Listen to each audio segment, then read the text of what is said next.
Good evening and welcome to the Taubman Center for American Politics and Policy at Brown University.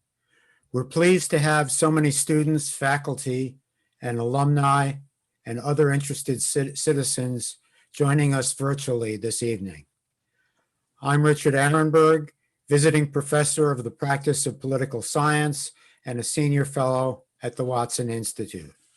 I'm honored to serve this year as the interim director of the Taubman Center, which is a part of the Watson Institute. The Taubman Center seeks to influence American politics and policy through scholarship, public opinion polling, conferences, workshops, academic research, internships, and a robust series of speakers drawn from experts, the media, academia, think tanks, and public officials. This year, we've been placing special emphasis on the 2020 national elections and now the birth of a new administration and a new Congress and the legacy of the outgoing president. Tonight, we present the 18th in our series of events. We're pleased to welcome the co-sponsorship of tonight's program by the Center for the Political Future at the University of Southern California.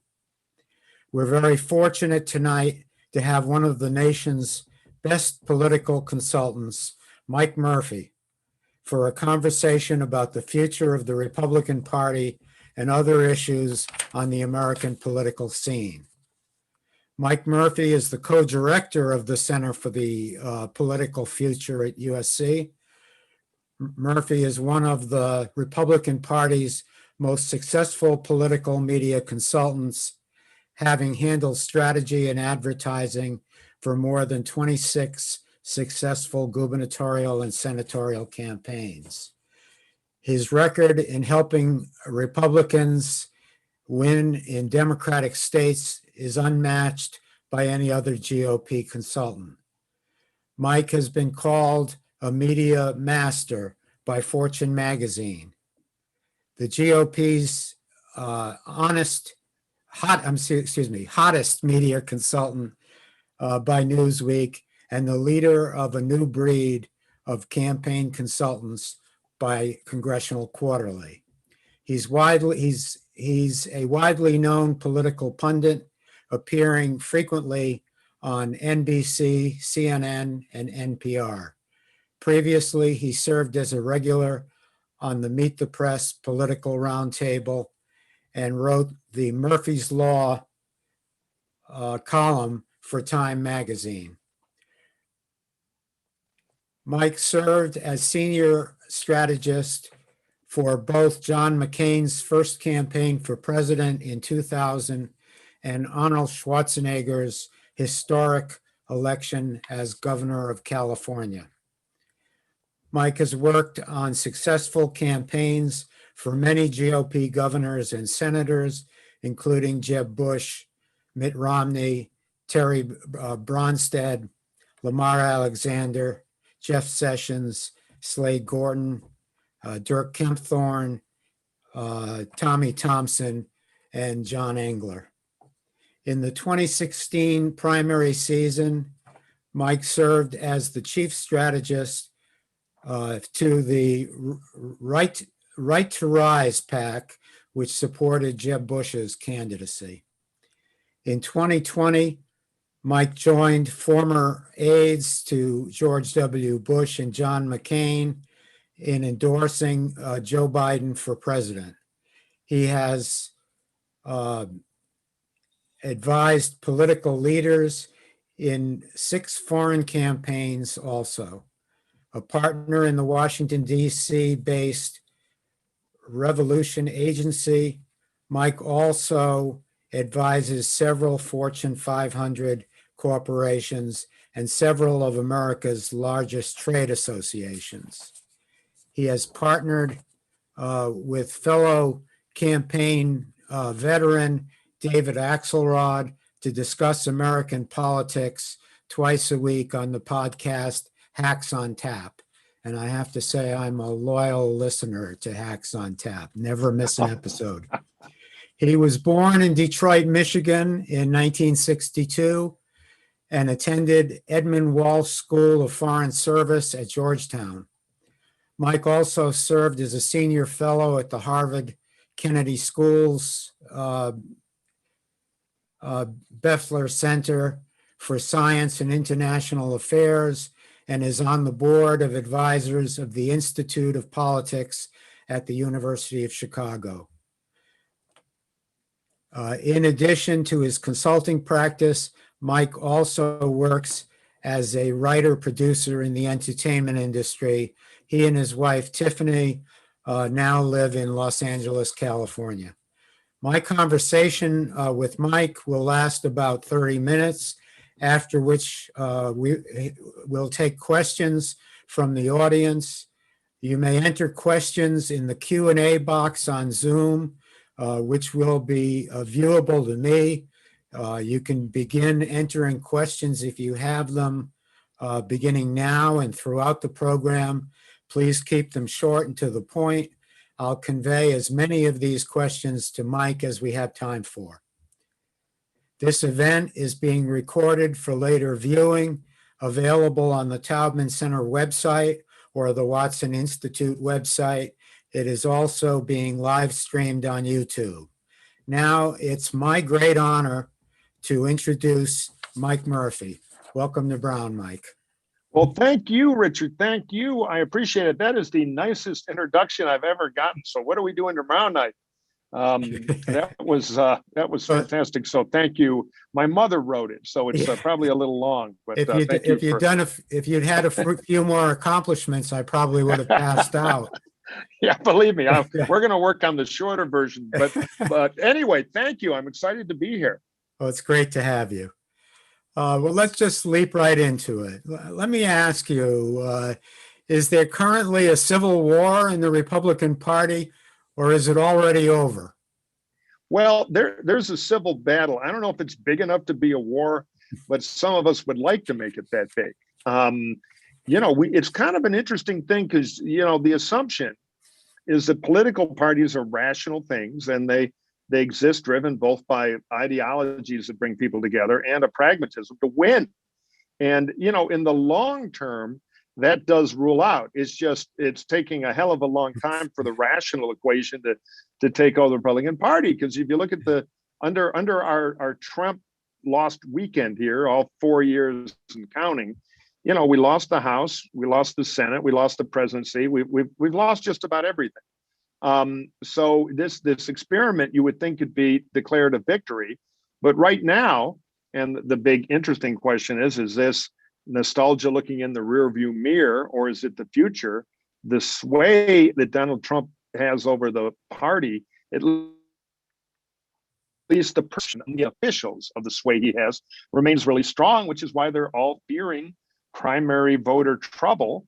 So they're going along kind of like hostages. I thought an interesting ray of light in all this was when Liz Cheney, who had courageously spoken up for the truth, which, normally it's like Lamar Alexander had an old joke about, it's not really impressive when a Boy Scout wants some merit badge for telling the truth. But in the current Republican Party, she gets a big award for doing that. Right. And, there was talk in the Republican House Conference of censoring her or stripping her of her position, number 3 in the leadership. And because it was a secret ballot where you really could see what the hearts were thinking, not the calculating survival minds, she won 70% of the votes to stay right where she is. But if it had been not a secret ballot, that election would have been a lot closer because of the fear of the power that Donald Trump and his acolytes could have, and a lot of politicians perceive they do have. Again, a footnote, perception being reality in politics until it's proven wrong. But right now they think it's still Trump. Now, there are a bunch of us making trouble, and we are small but growing in numbers. Ben Sasse in the Senate, of course, Mitt Romney's been a hero from the beginning. So cracks are showing. The other thing is that the rational financial supporters of the Republican Party in business and other places who have a lot of influence are very upset. So, I don't know if we have a full-fledged civil war yet, but we do have an insurrection that may grow into a civil war. Well, along those lines, how big a factor do you think Donald Trump is going forward?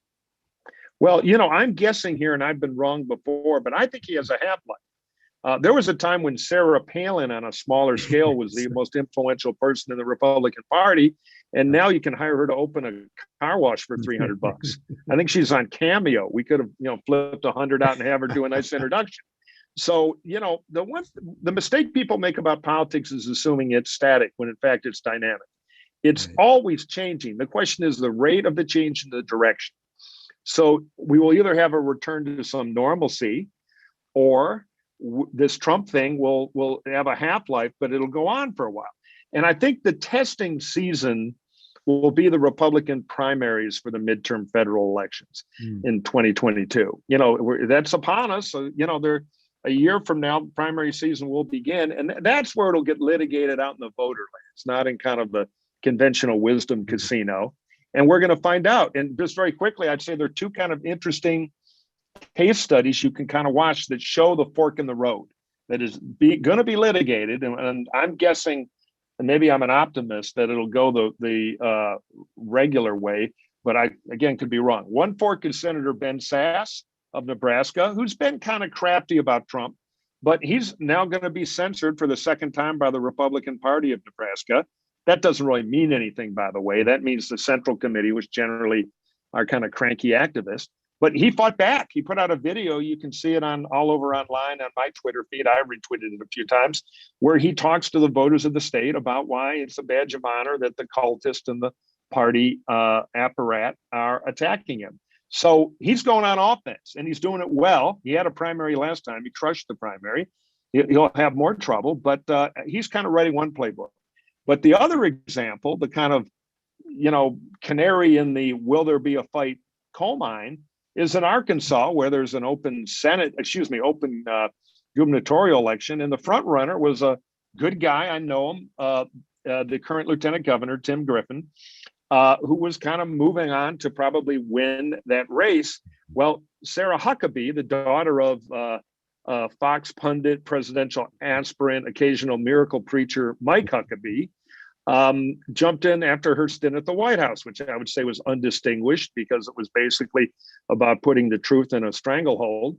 And she's running now. He took a poll, I'm guessing, and he announced today he's decided that as much as the people needed him as governor, they might need him as attorney general. So he pulled out of the primary because he didn't want to face the Trump wood chipper the way Ben Sasse has. And a lot of smart political people would say, oh, that's a smart move. I said, I don't know. I don't know where the Trump numbers will be in a year. I doubt they'll be as strong as they are now, though I doubt they'll be insignificant too. So bottom line is we got to fight it out to find out. And there's definitely a fork beginning. You see Sasse and Griffith is a good as a good indicator of the two paths. Given this fork, where does Mitch McConnell fit in all of this? He's kind of thrown down the gauntlet. How serious is it? It's funny, and this from your time in senior positions in the U.S. Senate. Mitch is a pragmatic, canny operator who's going to do what's in the best interest of his caucus with a ruthlessly pragmatic bent. So when Trump was a fact of life and was president, Mitch said, all right, well, we got a president we can work with on certain policy things. And he got a lot of them. But people, I live in Los Angeles, so I can't, walk around the block and I bump into a liberal who explained to me that Mitch McConnell's Dracula and he and Trump are in a secret evil plot. The fact is McConnell can't stand Trump, never has been able to. But he was a bit of a useful idiot, I think, in Mitch's mind, and Mitch didn't have other options. Now that he went out and cost him control of the Senate by being a big part of the problem in Georgia, Mitch is ready to, and you don't have to keep him anymore. McConnell, to his credit, made a move on him. He, got out the old trusty sling blade and announced he was open to impeachment. Again, sub point, the impeachment case on the merits is pretty damn tough. It's right there. It's like Dillinger coming out of the bank with the money. But it's politics, this vote. And McConnell tried to give his caucus cover, tried to rally him a bit, because I believe with that ruthless pragmatism, Mitch would like to see him gone forever, and he'd like to see that simple majority vote after an impeachment where he could be banned from ever running again and screwing up the next set of primaries. and frankly, being Donald Trump, because Mitch would like to get the majority back, like any Senate leader would. So I think Mitch is probably a little dismayed that the smart move, which is to, now that Trump is out of office, to politically behead him and bury the head in another state and move on, is not being adapted by 17 of his colleagues because they're so afraid of a primary in the short term when Mitch has his eye on the long term. So it's not a big, people say, oh, Mitch has had a conversion. No, Mitch is being Mitch. Trump is no longer a fact of life, so get rid of him. He's a problem. But unfortunately, I don't know, other than 5 or 6 kind of brave patriots in the Senate Republican caucus, I don't think he has the votes. And Mitch will not. What he won't do is whip his way and force his way to 10. Unless it's a done deal and he's got 17, he won't fight it. He won't take casualties for nothing. And that looks like where we're going now, in my view, anyway. Looking back for a moment at 2020, I know you focused a lot on the race in Florida, the presidential race in Florida, and I'm wondering about that. What happened in Dade County? Was it just the anti-communism of the Cuban vote, or really what explained what went on there? Yeah, so at Republican voters against Trump, I mean, we were very active in Pennsylvania, Arizona, Michigan, Wisconsin, et cetera. But we had an idea, Florida's expensive, and the data showed Trump weakness there, like everywhere. So we thought if we would go right for his throat, which we were to do, millions and millions of dollars targeting swing voters. We always knew the Trump campaign would probably be broke. The initial campaign manager, Brad Parscale, had blown a lot of money early. So Trump had cash flow problems. And the more resources we could draw into Florida, the easier it would be to break his back in Wisconsin and Pennsylvania and Arizona. So we thought the best thing that happens is we pull resources he doesn't have that we do. And I mean, that's the worst thing that could happen and lose the state. The best thing is we win it. So there we are on election night watching it. And the polling had been close for 2 weeks within the margin of error, generally Biden a point or two ahead in most of the polls. But, we have to discount polling a little now because it's so hard to get a sample these days on the telephone or online or however you're trying to do it. So where it was from the beginning, where it looked like there were trouble, was Trump overperforming in Dade County. That ought to be a 25, 28 point Democratic county. It had been so historically. Well, Trump really chopped into that. And there were a couple of things going on. And I have not seen exit polling down there, but it's clear that Trump had played the Dade County well on the Cuba set of issues. Remember, Joe Biden was part of the Obama administration, and they had opened a lot of doors to Cuba. That was a wildly unpopular position there. And in a really well-run campaign, I'm a big fan of how Jen O'Malley, Dylan, and the others ran the Biden campaign. I think the one blind spot they had was they thought, and this is a blind spot the Democratic Party has in other places, and it's growing to their peril. They thought, they saw Dade County, they saw multicultural diversity, and they thought it would be about identity politics down there. Latinos would organize on identity politics, African Americans would. And it wasn't about that. It was about issues. And they never sent Biden down there to go after Castro and try to block that flank. So it was open. And the Trump guys really did a good job of running it. They kept sending Kamala Harris there. Again, thinking diverse county, diverse candidate, diverse history. When the political reality, I've done a lot of work in Dade County, is there is tension between the African American and the Cuban community. Mm-hmm. So the way to fix a Cuban problem in Dade County is not to ignore your huge sins from their point of view on Castro, and to try to send a candidate who's preaching a diversity and identity message down there, because that is exactly the wrong thing. Trump also did better than he should have in the greater Orlando area with Puerto Ricans, another group that you would think, and if you look at national Latino voting trends, should go the other way. Now, the irony is that Joe Biden overperformed Hillary Clinton in some of the suburban areas and the semi-rural areas. So Biden was doing great in Florida, but this tidal wave of votes that we had not seen before came rolling out of Dade and a little bit out of Orange and beyond in Central Florida, and that was enough to pop the state. If Joe Biden had done 90% of Clinton's number, there would be about tied. and that would have been a super close election in the great Florida tradition. There are also parallels to this in Texas, where there were some counties that are overwhelmingly Hispanic and overwhelmingly Democrat. And again, I think the Biden campaign won. They never really were serious about winning Texas, and they shouldn't have been. Those resources belonged where they went, and they worked, and Biden won. But they thought, oh, we can take these Latino border counties for granted identity. Well, those are fracking counties and oil counties. And the economic message of where the paychecks were, the good paychecks, trumped the, hey, guess what? You're supposed to line up this way. And finally, Trump had a little, the Cuban politicians down there told me, and I believe them now more than I did at the time when I slightly believed them, is Trump had a machismo message that resonated with older Cuban men, just Trump's persona of tough guy. And Kamala Harris visits and silence on Cuba, we're not going to fix that.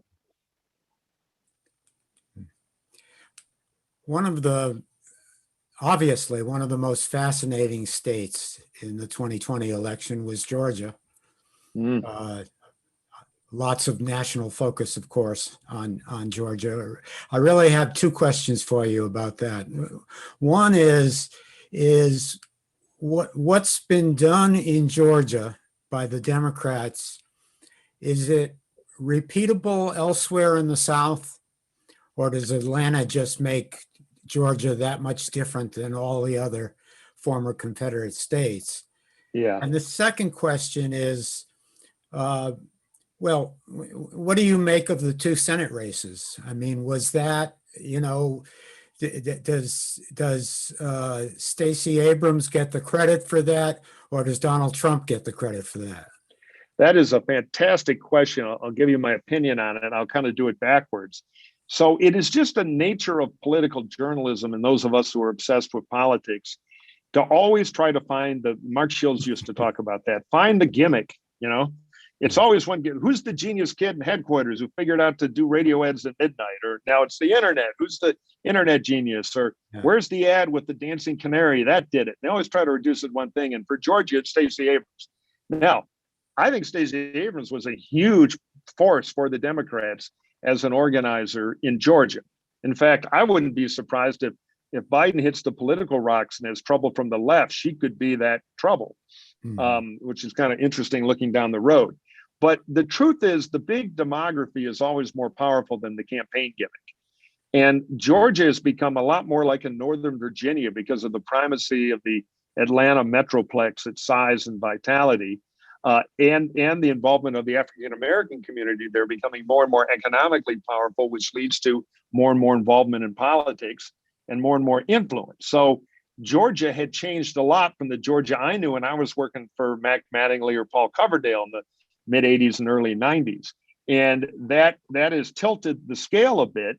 And I think you take that trend, which is good for the Democrats, and you add the special Trump Tabasco sauce, which is for the Republican Party. Trump is anthrax in the college-educated suburbs. Suburbs are changing demographically. They're less white, good for the Democrats, because we become the Caucasian party for the most part. There are occasional outliers like we talked about in Dade County, but they're rare.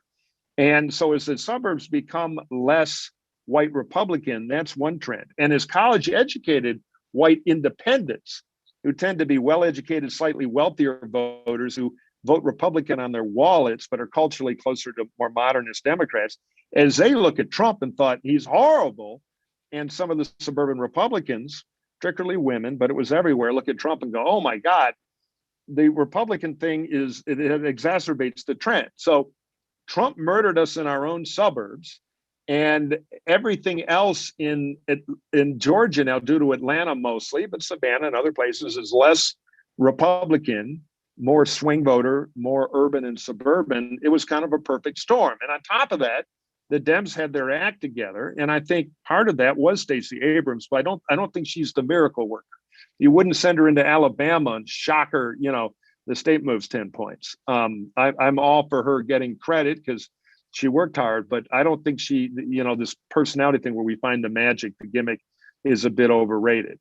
And we saw that trend earlier in the Commonwealth of Virginia, which has become more and more Democratic as it becomes more of a suburban state, et cetera, et cetera.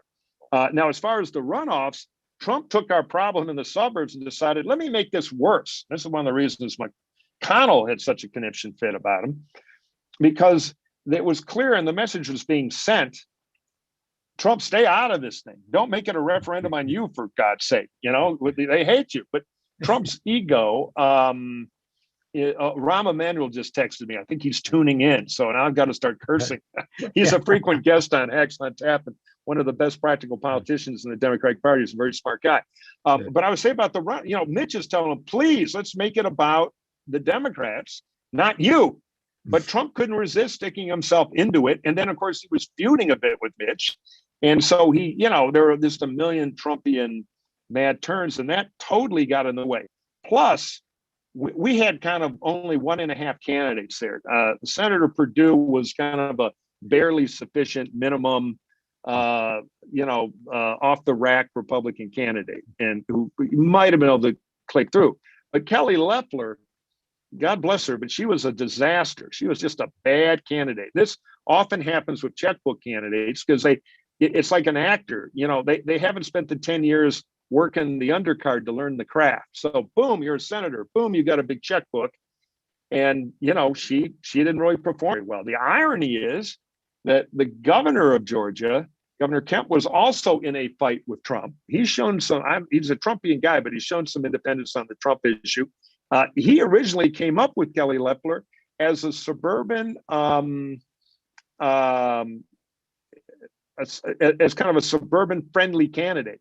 She owned the WNBA team. She'd been very active in civic stuff in Atlanta. By the end of it, the NBA team that she owned, WNBA, is coming out against her. Yes. So I feel sorry for her. It's kind of a nightmare. They put her in this rocket ship and said, by the way, you're going to a place called Crazy Town, so work on your clown faces. And it failed. And to her credit, the last vote is a lame duck. She didn't, she actually bucked a little bit on the election return vote. So bottom line, bad candidates, bad Trump, suburban trouble, perfect storm, alarming trend for the GOP. And now we have this 50-50 Senate, which from your days there, the Democrats have control, but it's a rickety ship. It's kind of like an airplane of 100 passengers, and they all have a gun. So one of them can go crazy and kind of hold up the whole thing, which we can see from the left. If Bernie and some of his folks think Biden's going to center, they can hold it all up, but the centerists, the Mansions, others can hold it up on the other side. So anyway, the Senate internal politics are going to be fascinating. Yes. I wanted to ask you also about your home state of Michigan. I know it's a state you know very well and have done a lot of great work in. I just wanted to hear your take on what happened in Michigan in 2016 and then how it flipped over in 2020. Yeah, sure. So in 16, Trump kind of picked the lock. You can see this in a lot of states. Florida was a good example too. The classic suburban counties, big hunks of southeastern Oakland County in Michigan, parts of western Wayne, down in Florida, Pinellas, Hillsborough, the Tampa Bay area. Trump underperformed Mitt Romney. But in the exurban counties, Pasco in Florida, a bit north, of course, classic Macomb County in Michigan, he was doing 10 points better than best case scenario.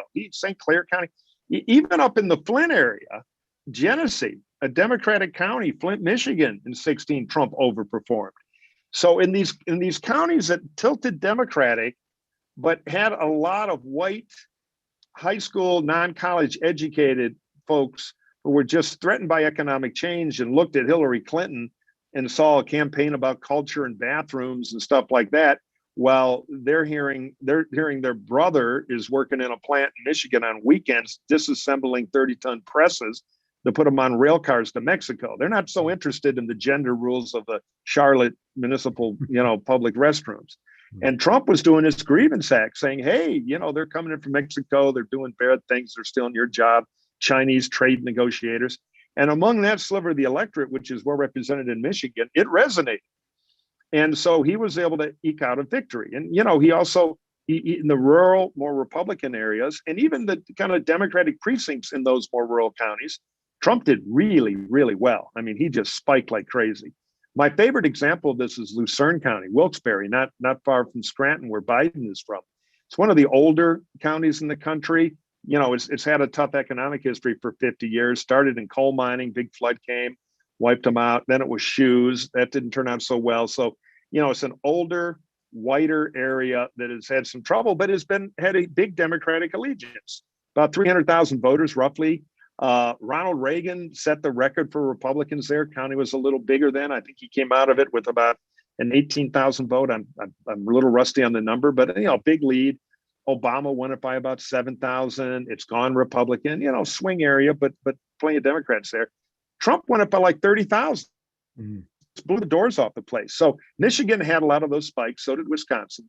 Though the thing you got to remember, Trump won in 16 fair and square. But for people after he won who got all excited, it was the same thing you heard after Jesse Ventura won in Minnesota. He's invented this new politics. He's bringing in new people. It's the future. It's a movement. It's unstoppable, blah, blah, blah. If you do the hard numbers, Michigan, Wisconsin, Pennsylvania, those are the three in 16. They had not voted for Republican and presidential races since 84 or 88, different state, different outcomes. Together, they cast roughly 13.5 million votes in 2016. Trump's combined margin among all three was 77,000 votes. You know, it was like 10,000 in Michigan. I don't remember the exact number. Similar. A lot of that was underperformance in Detroit, by the way, where there was something wrong with Hillary's campaign there. Also in Milwaukee, weird because another, you know, black areas, another city, she did pretty well, but Midwestern black cities not so well. It all kind of came together and Trump won. But anybody who knows Michigan politics, you can't count on repeating something like that. It was kind of a grievance spike. And when things kind of got back to normal under Trump, you know, Democratic governor Gretchen Whitmer shows up. Democrats are kind of on a run, winning a lot of offices. The suburbs went sideways again, like they do everywhere with Trump. Detroit kind of got back into gear for Biden. And again, in those rural counties, Biden shaves a little bit. You know, he's not going to carry, but he takes back some of that Hillary deficit. So Biden ran a campaign that I think had a lot of smart subtext about not, you know, he's a guy who collects like an old Corvette. You know, he's not talking about gender identity in bathrooms, talking about American jobs, you know, that pay a living wage. He's talking about the union movement, which is a perfect formula for Michigan. I mean, you know, you work for Carl Levin. Biden could have easily been a senator from Michigan and he would have been successful. Yes. So he fit the state well and they were ready to fire Trump. They've been that way for 2 years at least. And so, bang, even the Trump campaign knew Michigan was gone early. They kept pulling resources out of it. They knew he was a one-hit wonder there, and indeed he was. Let's talk a little bit about the 2022 midterms. I mean, historically, presidents that their party doesn't do very well in their first midterm. We've got an exceptionally closely divided Congress right now. You mentioned 50-50 in the Senate, and I think it's now down to a 9-vote difference in the House of Representatives. So what's your expectation in terms of the midterms? There are 3 open seats, or now 4 open seats, I guess. Yeah. All on the Republican side. Yeah. Yeah, well, look, my crystal ball is foggy on this. There are 2 big forces colliding.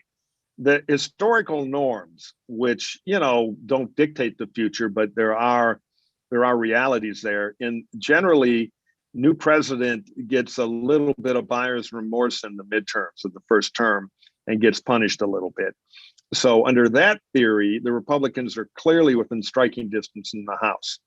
Now, against that, you have some other stuff going on. One, there just aren't as many swing districts as there used to be. You know, politicians don't really like having to campaign when more and more districts are drawn in a way that kind of locks them in for the party that has them. So these waves are harder to do. That's one reason the Republicans hung on this time, even though they were losing the presidential race by, you know, a decent number. The other thing is how the pandemic politics play out. So what we've learned about the politics of this horrible pandemic is the words are easy, but it's the actions that rule your political fate. So Biden owns it now. And if Biden can go out and get the country vaccinated and show what Trump couldn't show, competence, that'll make a sugar rush long term with all the debt we have, the other issues. But people go back to work, state revenue's going to go up, fiscal go up, people are going to be working again. That's going to be a good psychological and real jolt to the economy. So by a really good 2022 economically and look like Mr. Fix It. That is a strong position to be in as a politician who's going to have a midterm referendum on their performance. So, that is a path where Biden can marshal some forces if he can execute. Because if he fails, if it's the Biden vaccinating trouble, the Biden fumbles 8 months from now, that's going to be real trouble. So historical norms, Republicans in good shape. Biden economic surge comeback off the vaccine, good news for Biden. And then on top of that, you got the two parties. Generally in the House, it appears to me to be a close, hard-fought race between who does a better job of losing the election, the Republicans or the Democrats. I think one reason the Republicans did surprisingly well despite the Trump, well, it really was not a House Democratic message. But a lot of the noise was made by the loud progressives, the Squad, AOC. And that gave the Republicans some openings of, all right, old Joe's not too, scary.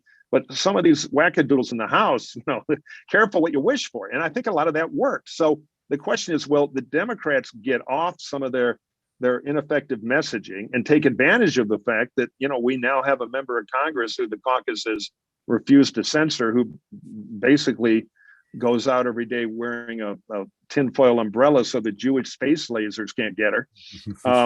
She's as kooky as they come. And and I know that it is the nature of things that the House always has a couple of kooks in it. The House represents all of us. So there's a room for a few kind of barstool morons and drunks. And, it's always been true. And there were some other, but she's in a league on her own. And, if we're having the civil war in the party, that will hurt our chances. And I think one of McCarthy's messages as a Republican leader is, and what he said in their big meeting was, don't fire Cheney. Look, Marjorie Taylor Greene is going to stand up here and she's got a 3x5 card to read about how she's going to back off the whole crazy, Q stuff. Don't shake anything. We're 5 votes out here, and that's a powerful message in a caucus. So I think the best scenario as a Republican, I as you mentioned in the introduction, I'm renting, not buying Biden because I like Joe, but I'm a conservative, but I don't have a party I can believe in right now. I'm hoping to get one. I haven't left the party. And if we can clean up some of the nuts over the next year and win some primaries where we're going to fight this out, I think a good Republican Party will have a pretty good chance. But if we go to Cuckooville and everybody's getting Q tattoos on their forehead, even if we have this chance to win in the midterms, we could blow it. Now, of course, God has a wicked sense of humor. The worst scenario is the Dems go AOC wacky. Our Q nuts hang around. We don't get rid of them, and we still win the House, which could happen. The Senate is tougher. You've got places like Pennsylvania with the great Pat Toomey, who's been one of the good guys, but he's leaving. Right. And I did the big IE for him last time, working for Mike Bloomberg, who supported Toomey with a good spend. So I know that state well. That's a hard one for us when the suburbs hate us, because you got to massively overperform in the suburbs for a Republican to win Pennsylvania. So that's a hard one to pick up. Rob Portman's had it. He's tired of people who think the fork is a communist tool and you ought to eat with, an American flag glove or something. He can't take it anymore. So he's given up Ohio. That's an easier one for Republicans, but who knows who we're going to have in the primary there? Maybe John, anyway. So Mitch has a harder lift than McCarthy does, though McCarthy has the crazier caucus that could spin things into Nuttyville. Bottom line, it'll be competitive in the House, and we don't know yet in the Senate. Long answer. I apologize. Yeah, but it's a big, complicated one, and I don't know the answer yet. Yeah, it's a fascinating answer. And along the way, you mentioned COVID politics, and I think it is pretty clear that the Biden administration is going to rise or fall on what happens on COVID. I'm just wondering, we're only a couple of weeks in, but between the transition and the first couple of weeks of the administration. How's Biden been doing on that issue? Well, and let me just add one more footnote to that global question, because of course it needs to be even longer, more complicated. The other new factor is if business continues to abandon the Republican Party, Republican candidates are going to get used to the fact of being outspent 2-to-1 in campaigns. That's new. Because they're going to have a financial disadvantage, which again would make taking the House even more challenging. And that's Trump driven too.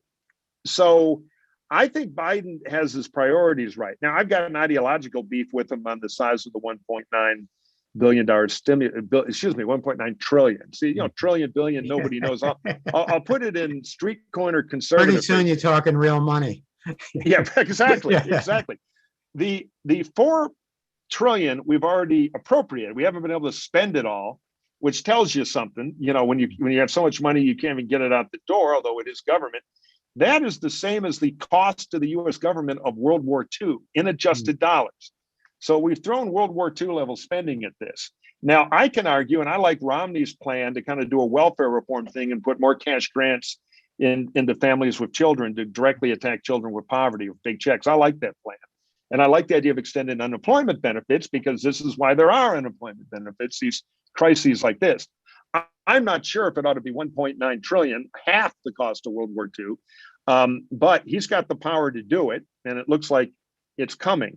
So I think politically, there may be some vulnerabilities now. We've got this scandal here in California where it looks like there's been at least 17 billion with a B dollars of unemployment insurance fraud during this COVID stuff. And I'm sure they're going to find that in other states. So I think we're going to have some litigation about the size of it. That said, Biden's main instinct, which is to get money into the economy now, because all the economists, even the conservatives, want to say, whatever you're going to do it fast. There's a multiplier effect. And if you wait too long and you have damage, digging out of it is even more expensive. So his bias for speed is good, though I'll quibble as a conservative with the size. And his prioritization of giving the vaccine, that is the answer.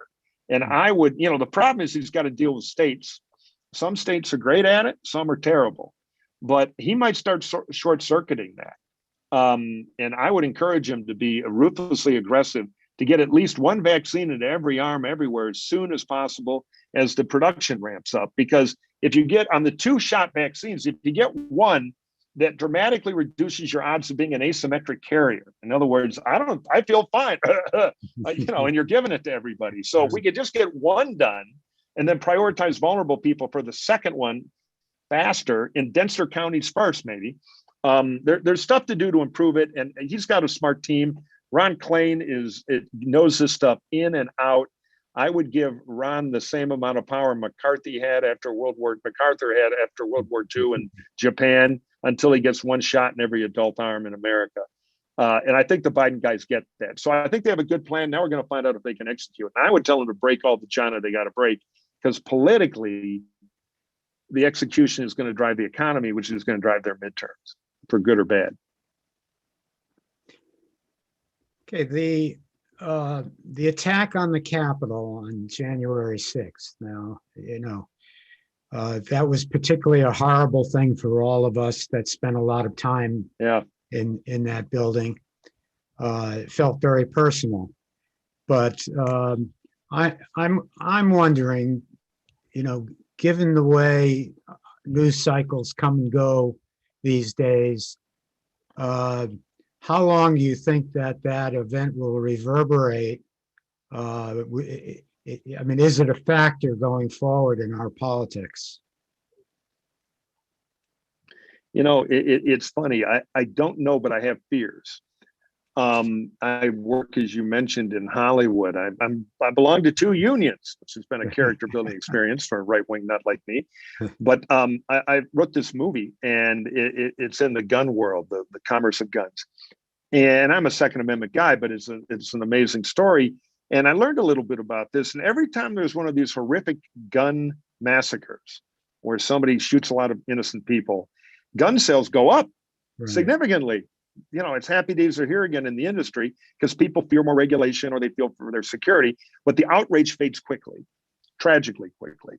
Yes. So I think the biggest impact has been among the staffers and members who live in that building on a bipartisan basis. This rattled them to their core. I know members of Congress who were hiding in their offices.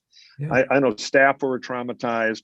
So among the people we need to find a way out of the cable Klieg lights to actually try to get something done and have back channels like we used to in the old days, I think there's a powerful reset among them. Like, what have we let happen here? And that institutionally could be a very good thing. I think in the greater public, I worry it'll fade pretty quickly. Because, there's just, people are so dull to all the violence and everything else.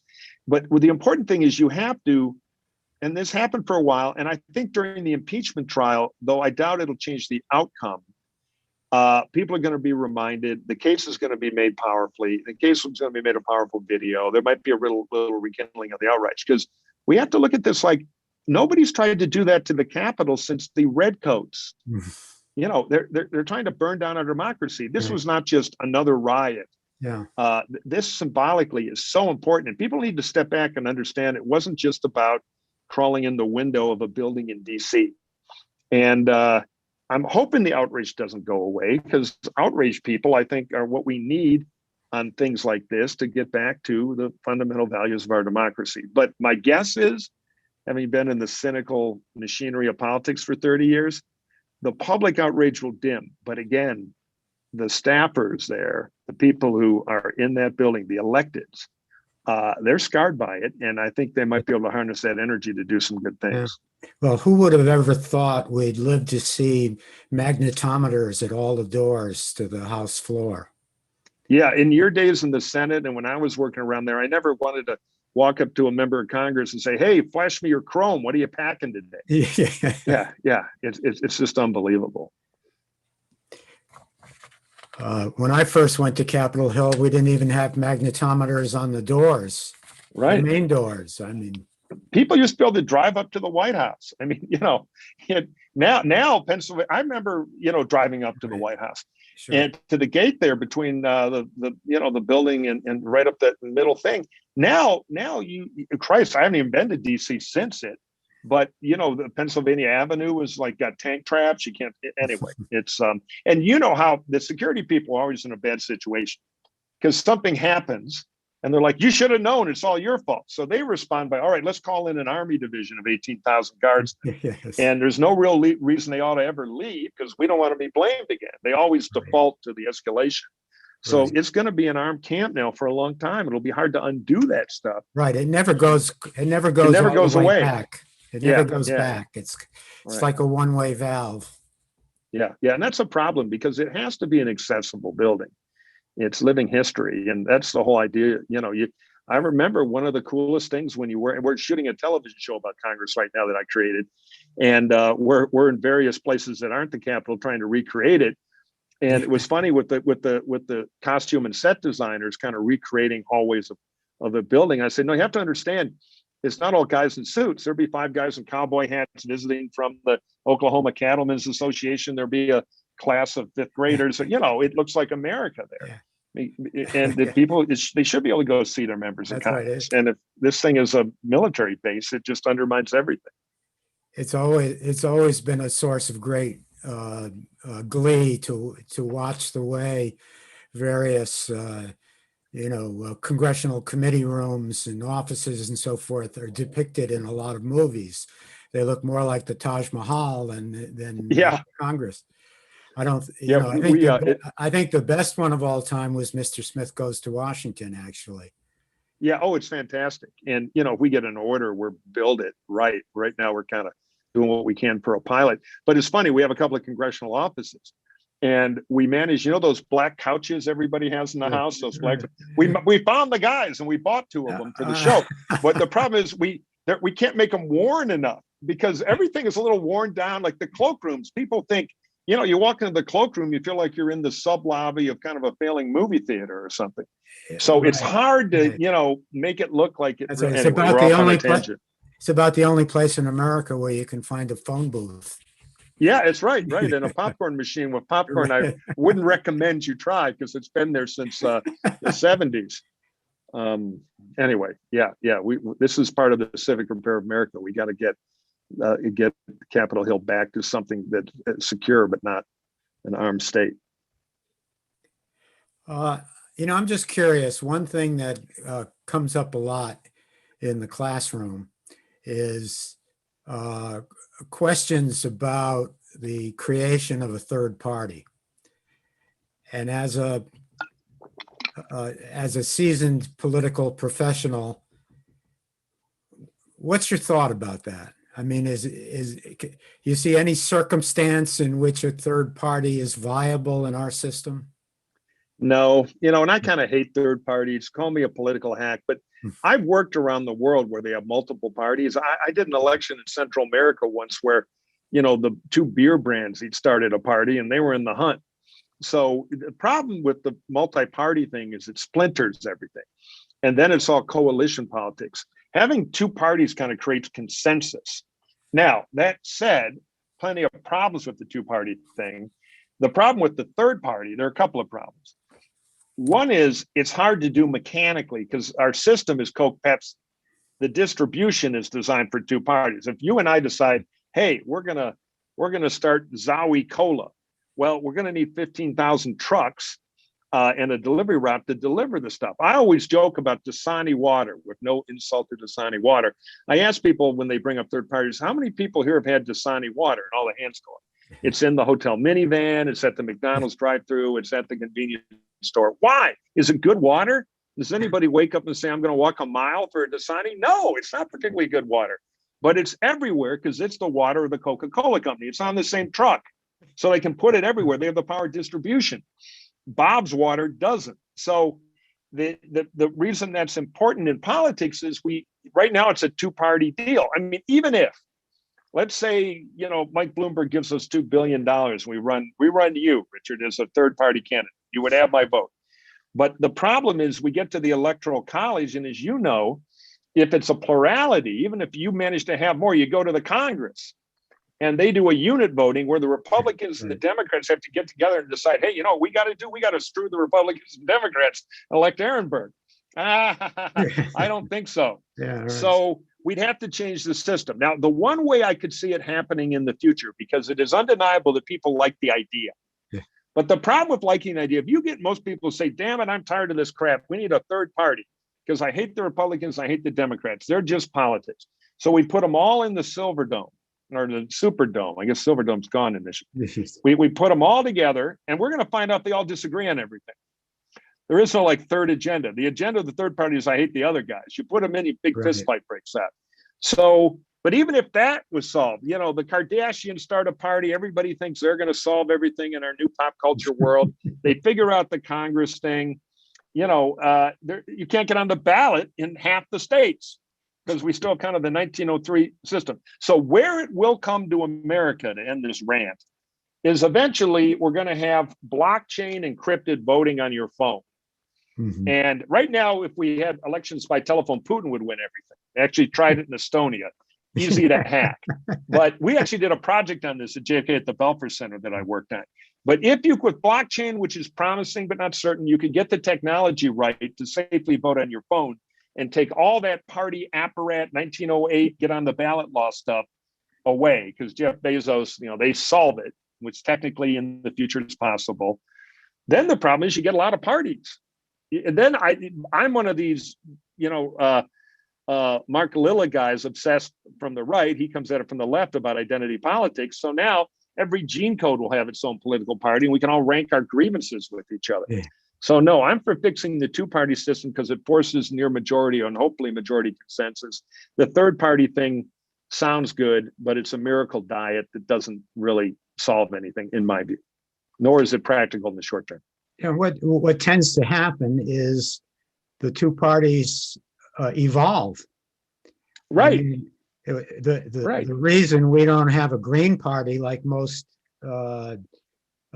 democratic Western countries is because the Democrats evolved to gobble up most of the environmental issue. Right. And theoretically, in at least my sunny scenario, the Republican Party will become a modernized center-right party, more demographically diverse to reflect the population. Or we're going to become the minority party, if not a lot of power, the gated suburban community, and we're going to fade off and die and, surrender the world to the left. So parties are pragmatic. They're just slow and big-headed.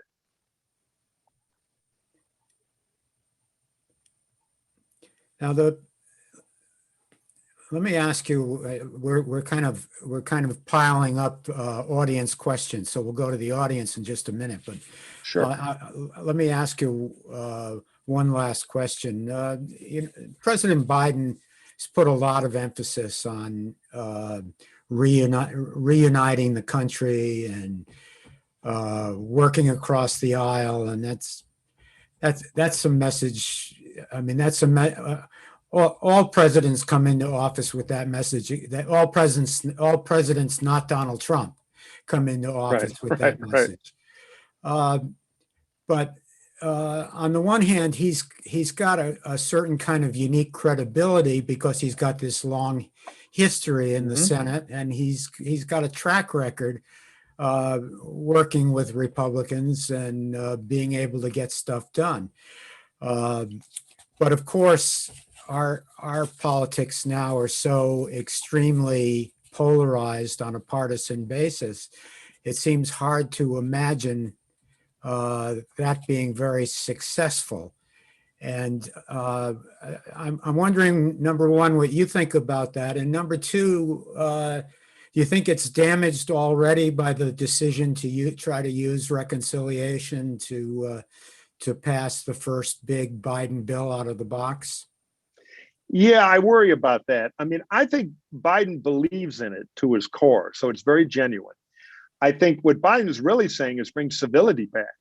Where Reagan and O'Neill or Biden and McCain could have a drink at 5 o'clock after disagreeing all day. We now have the politics. I always quote the great Democratic Congressman Bill Gray of Philadelphia, who says it's become "I'm right, you're evil." And when it's "I'm right, you're evil," I'm a hero for killing the evil guy. I can do anything to him or her. They're evil. Lock her up. And it's like having the Michigan State Ohio game. At the end, we burn down the stadium if we don't win and try to kill the other team. It's not good for football. Yeah. So I think Biden wants to get out of that zero-sum total war, I'm right, you're evil stuff. Bipartisanship is tough because for bipartisanship in the truest form, which everybody's for, until an issue comes up. And then they start disagreeing. Right. But disagreeing is fine. That's why we have politics. But we should be able to disagree without saying you're evil and you ought to be locked up. That's what we got to get back. Yeah. Shrum and I talk about this a lot at USC at the Center for the Playful Future because, he's a card-carrying communist, but we've been friends for 25 years. I don't think he's evil. I think he's a patriot who's wrong on the issue. Yeah. So what I think Biden really wants is that civility back, but civility is a $30 word that, people, he calls it bipartisanship because it's the most friendly and voter friendly way to do it. Well, it doesn't really have to be bipartisan. It just requires that both parties come to the table. It's most of the time we can't get them to the table. Right, exactly, because they're afraid if they go to the table, they're going to get stabbed in the back as a traitor for hanging out with a known evil person. Right. So, and the cable networks make this worse. There's a whole formula of this bad tribalism. What you really need to have bipartisan work is Pearl Harbor. You need huge, high stakes, unifying national events. COVID should have been that, but Trump as president is incapable of that. Everything is tribal war and hatred to him. So we had exactly the wrong guy at a moment that we could have had some. Now, we saw the proof of that right after 9/11. We had a period of about 6 months on Capitol Hill that really was quite bipartisan, quite productive. Right. We have, and that's but it only lasted 6 months. But right now, I take 6 months, because we teach people it can happen. Yeah. So the reconciliation thing. So the Senate is tricky. Biden was the one guy the Dems could put in a room with McConnell and get a deal. It happened time and time again, as you know. I mean, there were others back in the day, but so one theory is Biden should make a deal, lower the number, maybe get a commitment for an infrastructure thing down the line, et cetera, et cetera. The other argument is he's going to lose his left if he doesn't go big now.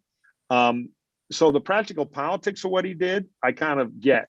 But he is going to take a big dent in the bipartisanship argument now which is part of his image. So he will pay a price. Now, the other problem is you've got double semi-bad faith. The Republican and the Democrat, my friend Axelrod, would get irked if I'd mentioned this, but whether it's true or not, we can argue that later. If you talk to the Republican negotiators, Barack Obama was always doing bipartisanship in his rhetoric. And they would go over and meet with them. And the Obama guys basically said, we would like 95% of what we like, and we can call it bipartisan. We have little pins to put on you guys. And if you yell a lot, we'll go down to 89%. But I don't know if you can make it. As Obama famously told John McCain, yeah, I won. So the Republicans feel they got hustled last time on this by the Obama guys. We're the bad guys who went bipartisan because we can't agree to 90%. And so now I think some of the Democrats don't trust the Republicans, potentially with good faith. But let me just say, McConnell's been a really tough partisan 24/7 leader of the Senate. I won't dispute that. But I don't remember Tom Daschle running over to the White House to see what Reagan wanted either. So this is kind of, we put kind of a tougher rap on the thing than maybe is true. So the bottom line is, I think Biden will pay an optics price, but he'll get what he wants. If it works for COVID, debt hawks like me will be horrified, but politically it'll probably work for him. But he's gonna take a hit on the bipartisan thing. I do think, being Biden, he'll get another bite at that apple. And if they can do infrastructure without greed, if it's not about transfer payments, but basically they borrow money from the Chinese at almost no interest rate to do capital investment, to build up the economy, to compete with the Chinese, there are Republican votes there. If you force communities to take government money to build a solar-powered garbage truck, no. But if you give them roads and bridges and rail and fiber, there is a bipartisan infrastructure deal ready to be done. And maybe that's his restart. Okay, let's see what the audience has in mind for you. Howard asks, what is Liz Cheney's future in GOP? I'm proud of her. She's number 3 in the leadership and number 1 in courage, along with Adam Kinzinger, Fred Upton, and a few others. They tried to kill her, but in a secret ballot, she beat them. She had 70% of the vote. So I don't think she's going anywhere. She will have a primary probably in Wyoming. But as Ben Sasse did in his excellent video, which I'm Murphy Mike, at Murphy Mike on Twitter. You can find it on I've tweeted it, or go to Sasse's Twitter account. He's going to be censored for the second time, and he still cleans their clock in a primary. The state central committees are like the old, this is a dated reference, the old Jeff McNelly cartoons of the United Nations. He was a wonderful editorial cartoonist. And there'd be a rabbit with a stovepipe hat and a guy in a clown bow tie. You don't really care who the state central committee is. I mean, it's a nuisance. It's an embarrassing story in the press, but they don't have a lot of real power. And Sasse is taking them on, and he's winning. And I think Cheney will do the same thing. And she has a great name in Wyoming. Of course, her father is revered there. Here's the thing about Liz Cheney. She knows how to fight. She does not run. And you want to take her out? Well, they tried, beat them 70-30. Want to try again? She's got her dancing shoes on. I'd look out.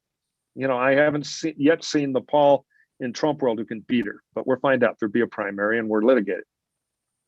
She'll be back. And I'll tell you this, Kevin McCarthy's on thin ice from both sides.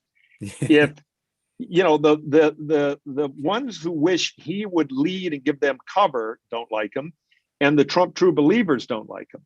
If he fails to get the majority, I think he's toast as leader. He'll have a rebellion.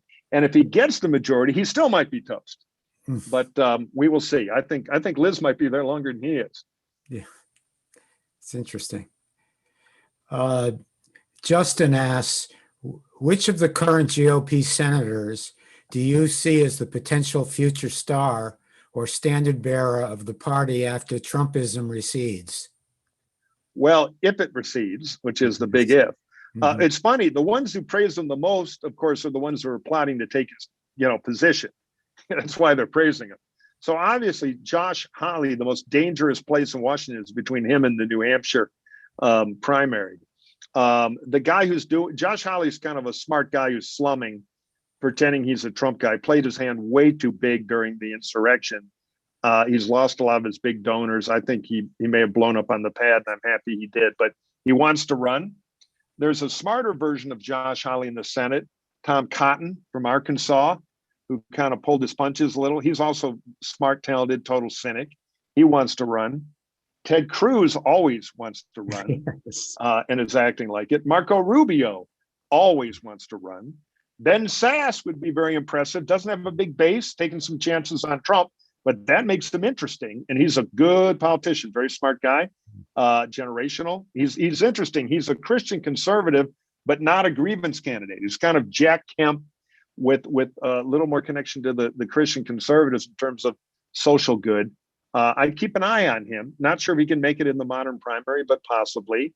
There's a congressman who has broken my heart because I had high hopes when he got elected, because a very smart, capable guy, distinguished service in the military, a guy named Dan Crenshaw, who was a kind of a classic scholar soldier. And he got elected in Texas and immediately has gone on the Trump train. But he is a star and he's rising in the party. And I'm hoping he's faking it about Trump. And he could undo some of that and be what I think is his true self. Most congressmen don't have the base to run for president, but he's a potential superstar in the party. And then, of course, you got Nikki Haley, governor of South Carolina, who is, again, done Trump gymnastics that, even the East German judge would have awarded gold to. It's been unbelievably cynical, very depressing. I'm against her. But the media will like her because she's a diversity argument, which is always irresistible. But the fact is she's, I think, the most cynical person running. Only Hawley really is close. And that tells you how high on the scale, in my view, anyway, she is.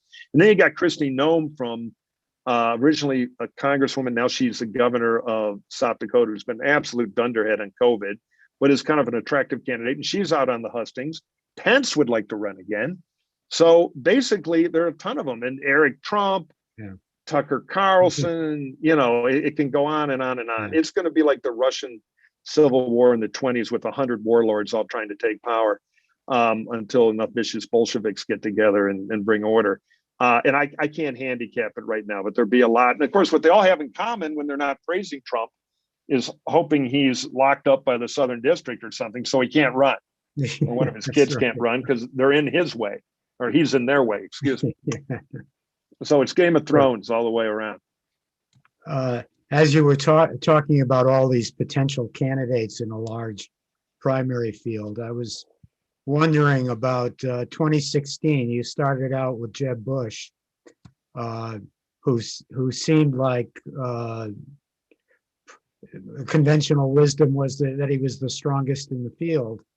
What point along the way did you begin to see Donald Trump as a real threat? Well, it's fascinating, and one of the reasons I loved your incredibly kind introduction is I normally get the much shorter introduction, which is, this is the idiot who spent $110 million trying to help Jeb Bush become president of the United States. I'm now working at Quiznos, so it was good to get off early and be able to get on this broadcast with you. So I was the super PAC guy for Jeb. I'd run his governor campaigns, the two winning ones. And at the beginning, we knew it would be tough. We knew that the conventional wisdom media would anoint us. And we said, all right, that's good, because it might scare some people out before they figure out that we got vulnerabilities here.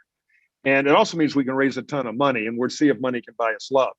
Originally, and I stopped talking to Jeb in the campaign when I went off to do the super PAC because you cannot communicate. Jeb and I had one kind of bro hug in the middle of the campaign with 15 reporters invited to watch us, so we didn't talk or anything. It was ridiculous. But so at the beginning, I was particularly worried about Cruz, because my argument was, look, it's going to be a grievance year, and Cruz is a grievance guy. He may look like a sitcom Dracula, as a mean writer once described him in The Guardian, but watch out. He knows his way around a Republican primary. And Jeb's reaction was, well, what do you think my chances are? And I said, if we can get the nomination, you're a governing conservative governor. You have a terrific record in Florida. I think we can win. We can beat Hillary Clinton. But the nomination, I think, 40%, and I was probably upping my real feelings a little bit. And he looked at me, goes, you're crazy. It's less than that, 25 at best. I mean, he knew, but he said, look, I want to run my way, because otherwise I'm not going to be a phony. What I believe is what I believe. The campaign will disintegrate if I try to be one of those guys. And if I don't run, who will? And I said, well, maybe Scott Walker. And there was kind of a better Scott Walker at the beginning. Right. And he went Trumpy too. And Jeff said, no, let me think about it. Anyway, he ran. And I'll tell you, the thing about it, we're all competitive people. If anybody who dealt with the Bush machinery in Florida knows that Jeb is low energy is like a joke. If Trump had Jeb scheduled, he'd be in a coronary after 5 hours. And Jeb was a hell of a governor and a hell of a politician. Nobody could lay a finger on him for 8 years in the biggest swing state in America. The only mega state that's really a swing state, or was. Now it's tilting a little R. We're see demographically if that loops back the other way. So none of us have any regrets for a bunch of killers because we never did anything on the campaign other than tactics or a million things we could have done different, the bumper sticker glue, all that. But as far as what Jeb Bush stood for, I still have the sticker on my car. Don't blame me. I was for Jeb. Because we'd be well into the second term now with a Senate majority and I think a House majority if Jeb Bush is the president. We called the Super PAC Right to Rise. It was about lifting everybody with reform conservative ideas. But the problem was that the voters were looking for grievance. And Jeb was the anti-grievance candidate. He was a unity candidate. He was all that government stuff that they didn't want. Now, our strategy, as far as Trump coming, we started to see Trump moving up. And we made the same conclusion that Jeff Rowe, who was running Cruz, and the couple of guys who were running Marco Rubio, everybody kind of thought the same, which is, all right, Trump's a novelty candidate and he's famous. So he's going to get a little heat here. And then somebody, probably Cruz, is going to take him out because he's wrong on all the primary issues. He's a Schumer donor. He's for gun control. He's pro-choice, all the Republican primary laser sword stuff that has worked for 100 years. Well, Trump started getting bigger, and then we did a bunch of polling, like everybody. And we found out that if you were convinced that Trump was a jerk, you would go to Cruz, a few would go to Rubio, nobody would go to Jeb. Trump and Jeb are opposites. Jeb's the smart guy. He's part of the system, even though hilariously, we all knew as governor, Washington drove him crazy every day of the week. But, people in focus groups would say, well, he grew up in the White House, and it was just, that was a thing glued to him, which I'm sure drove him crazy because he was really an anti-Washington guy. He was a total governor. And so we thought, all right, we can go drop a lot of money beating Trump and we can elect Cruz. So our best shot is to take out Marco, take out Christie and Kasich and unify the regular Republicans and let somebody win the Cruz versus Trump thing and then have the apocalyptic final ballot. Well, the problem is we did ruin Marco, which the Marco helicopter moms are still mad at me about, or us. But we couldn't, Christie had no money, but he wouldn't leave. And then he turned on Marco, which turned out to be pretty good. And Kasich was running a one-state campaign in New Hampshire, which was a problem, but we knew we'd never go anywhere after that. And meanwhile, Trump started taking from everybody. And the media, of course, gave him 7 times the attention of anybody else on cable because Trump's news. Three-legged dancing hyena, and that'll sell cereal and cable subscriptions. So bottom line is, if I could do it again, there are things I do different, but I don't think we would have got the nomination. And I don't regret being for Jeb Bush. And we refunded $14 million to the donors because we had very tight financial controls, and we kept this fund to run if we broke through. We didn't break through. Yeah. All these donors would call me up saying, I don't like losing, but nobody's ever sent me a refund for 15 grand before. So I'm proud of that, and I'm proud of the team we had at Right to Rise. They all moved to LA, put their lives up to really commit, and they were a tremendous group of people. I'm very proud to have worked with them. Great. Lynn asks, San Diego's former mayor, Kevin Falconer, a Republican, has announced his candidacy for California governor.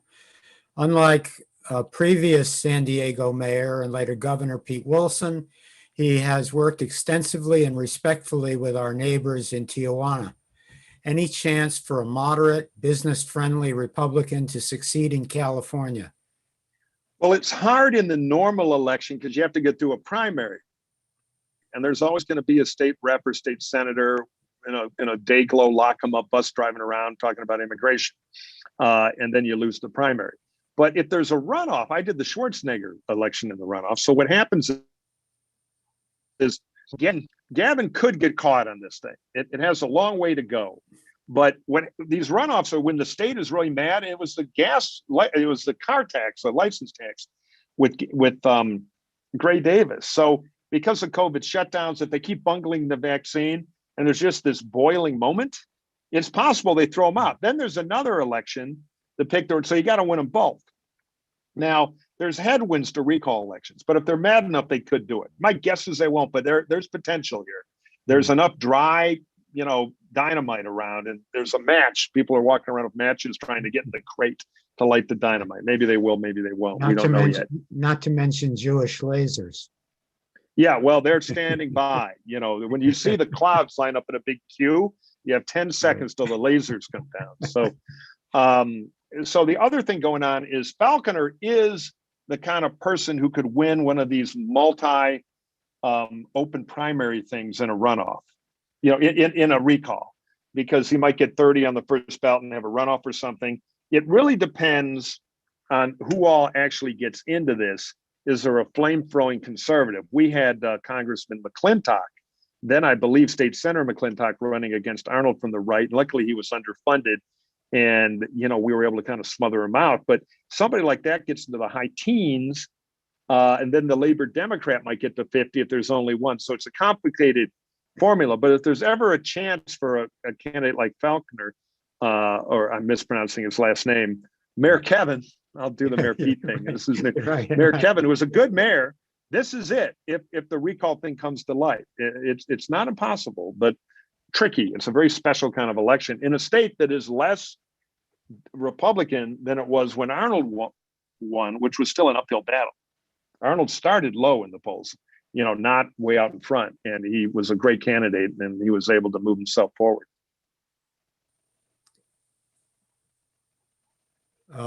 John asks, reading into the polls, if the GOP turns against Trump, they lose 25 to 30% of their voters. If they continue to embrace Trump, they only lose about 10% of their voters. Doesn't seem like the GOP has a choice. Welcome to Congress, questioner. That's exactly what a lot of them are thinking about. So here's the other factor in that, though. Things evolve. We talk about these Trump voters. Remember, he got 75 million votes approximately. That's number 2 in American history, more than Obama. So people say, my God, there's 75 million Americans who love Donald Trump and do whatever he says and want to storm the White House. No, that is the tip of the crazy spear. Most Republican Trump voters used to go by another name, Romney voters.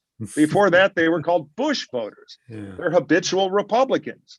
So Trump may have 8 or 9 million people he's moved in, but a lot of this is tribal loyalty to the R. It's like if you're a Red Sox fan and your pitcher goes out and does a lot of awful stuff in his personal life, and then originally won you the series and the next year screws up and loses 10 games in a row, you're going to get mad at that pitcher, but you're not going to put on a Yankee cap. You're still going to be a Red Sox fan. So, don't conflate the base Republican Party vote with the Trump vote. It's true they've intersected now, but they can still be Republicans after Trump fades away. I don't think the Republican Party will ever reject Trump. I think Trump fatigue they will move on to new people and put the Trump thing in the rearview mirror. And, he could be wearing an orange jumpsuit on tax charges. Southern District of New York could have a real case against him. There's all kinds of Trump trouble coming in Trump's own world.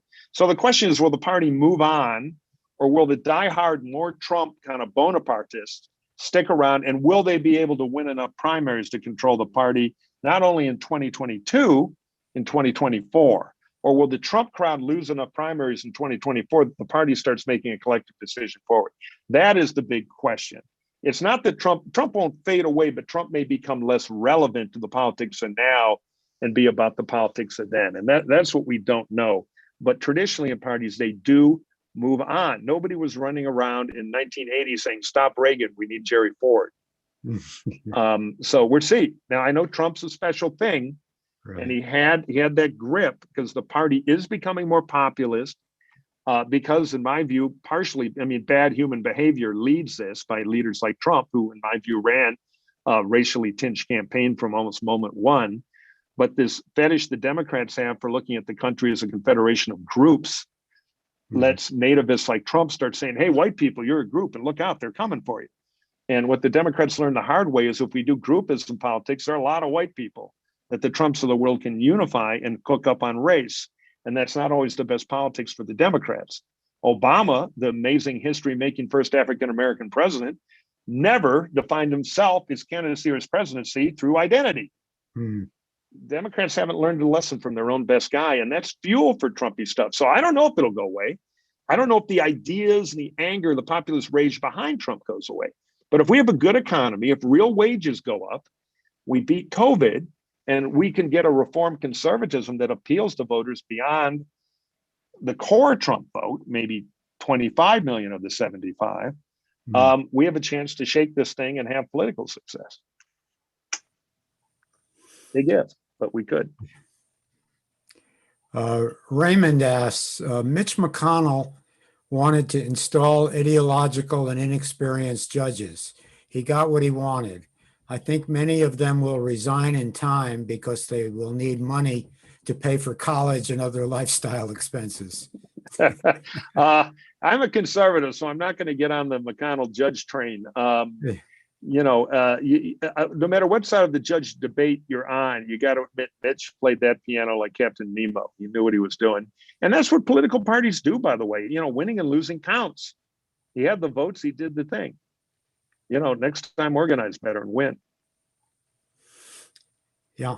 And from my perspective, the Democrats shot themselves in the foot there when they dumped the filibuster.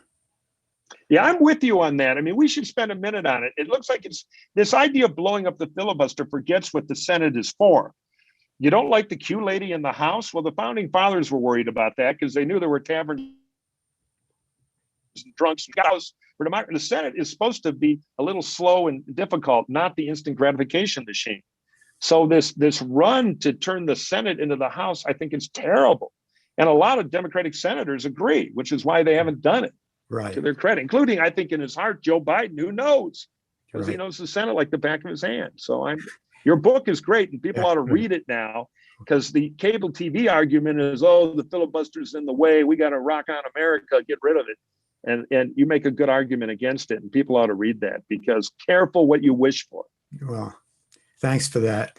But to follow on what you said about Joe Biden, when the book came out, I got a handwritten note from him, "Dear Rich," signed Joe, and he said, "This book ought to be required reading for every member of the Senate."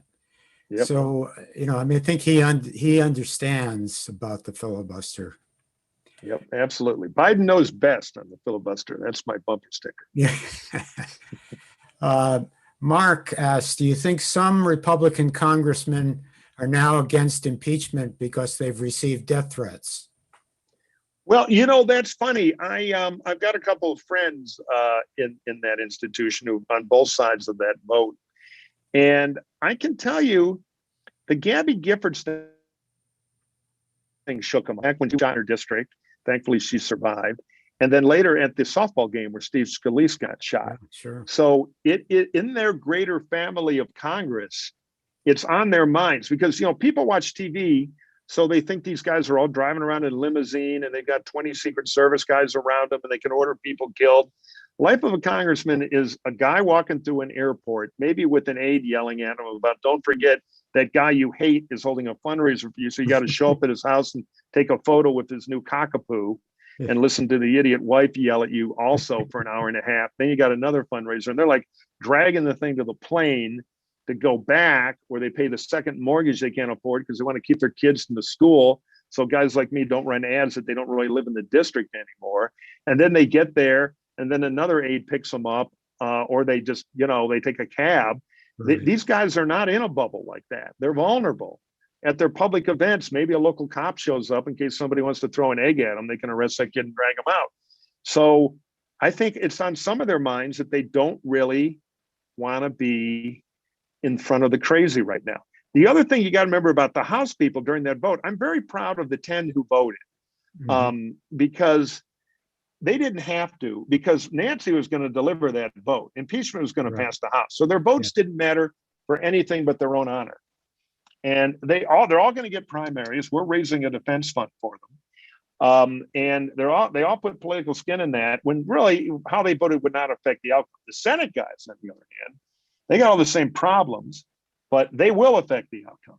Mhm. So the House guys took the pain when they didn't have to. So I'm very proud of them. But yeah, I think in the back of some of their minds is we're in a crazy time. The Trumpers are violent. And I wonder about my family because they do not live in a security bubble off campus, off the Hill. Uh, a related question, Diana asks, can the impeachment vote be secret? I think the answer is no, but it's an interesting question just because you wonder what the outcome would be. Yeah, I think it's no, but if it is, they'd impeach his ass.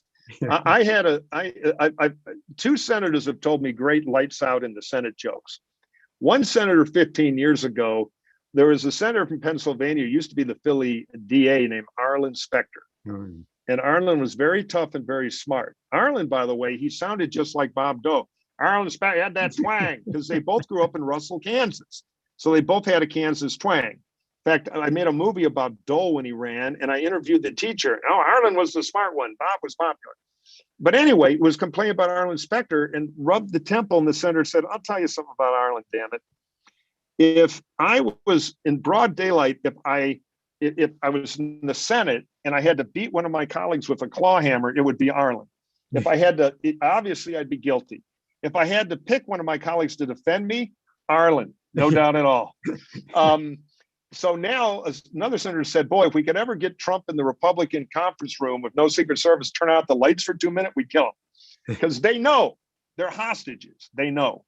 So yeah, secret vote, they bounce some. I mean, not all of them would. Rand Paul would be sitting there and a few of the others. But let's put it this way, Mitch would find the 17 votes. I think it would take him about a minute and a half. There'd be more than 17. But it's not a secret vote. Look at the House. On Mary Cheney, it was 70% to keep her. Would have been 80. Right. But, they're afraid of the repercussions. But secret vote, it was 70%. So I'm for more secret votes on this stuff. Susan asks, what would you say are the top 3 reasons so many people voted for Trump? Well, it was a polarizing election. All the right of center turned out, all the left of center turned out. So Biden got an amazing amount of votes. Trump got it. It was a very involved election. The stakes were high. Young people who don't always vote participated. I would say 2/3 of Trump vote was habitual Republican. And another third of Trump vote was a mix of Trump love and fear of the Democrats, fear of the squad. And look, I'll get mail, so send it all to Professor Aaron Berg at the Taubman Center here. But Kamala Harris, my senator in California, was not a masterstroke for Biden. Didn't do a lot for swing voters. Didn't even up African American turnout that much. And in the suburban world, and I've seen focus groups on this, she was a little scary to them because they didn't know her. They were smart, capable, but didn't know her. Liberal. Biden's old. Biden dies. Somebody I've never heard of from the left wing of the Democratic Party is going to be president. Little fear factor there. I thought she did well in her debate.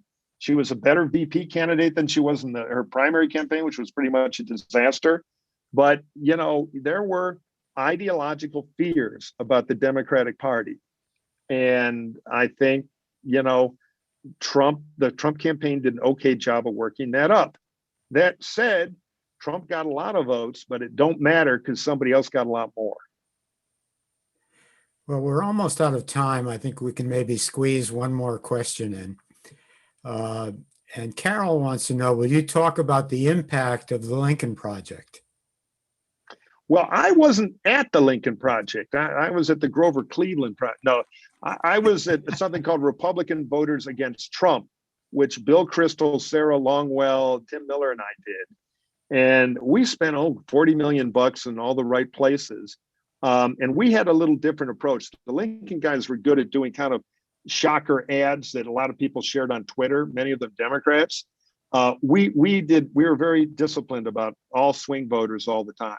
And all Republican voters who were worried about Trump. We were trying to chip away that 6-7% of the Republicans.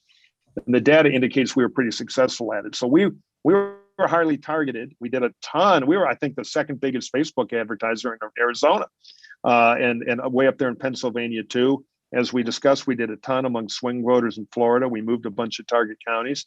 We spent some money in Dade County, but we weren't as effective there. We really needed the Biden campaign to get Biden down there to do certain things, which you can't do as an independent group.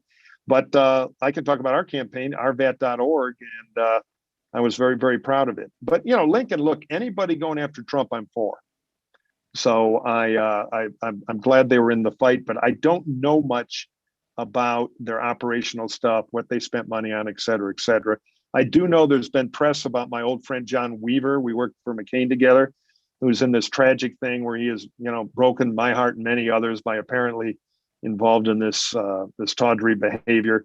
Mhm. I tweeted this, and I'll say it again though, and I got a lot of angry responses at Murphy Mike, if you like to read angry Twitter responses, which is I am offended and horrified by the predatory things Weaver did, and in no way absolves him of anything. He's got to be held totally responsible for that. But John was on the right side of every fight in the Republican Party that I've been in for 30 years. And I think in the full picture, that ought to count for at least a little. That said, I condemn him as he should be condemned for those actions. Well, Mike, I want to thank you. I said before we were on the air, I said to you privately how much I admire people who will stand up for principle in these polarized partisan days, even when it's not comfortable because it's not the position of their own party. So I really salute you on that. And I want to thank you so much for spending this time with us. We could have gone on like this for many more hours, I'm sure. Well, thank you. And I appreciate those kind words. It, you know, when you have a political career at the end, you want to look in the mirror. And I'm proud of almost all the candidates I work for. And once in a while, you got to make a choice. So you make it. And I wish more people had. And I think we're gaining speed here. There are a lot of people who weren't never Trumpers, but there are no more Trumpers, and we'll take that. So anyway, thank you, Richard, for those kind words. I really enjoyed this.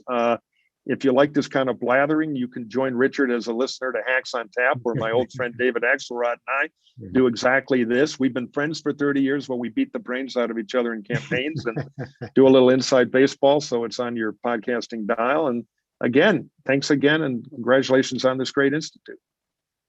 I loved your characterization of the Senate as a bunch of guys jumping around on pogo sticks. I couldn't get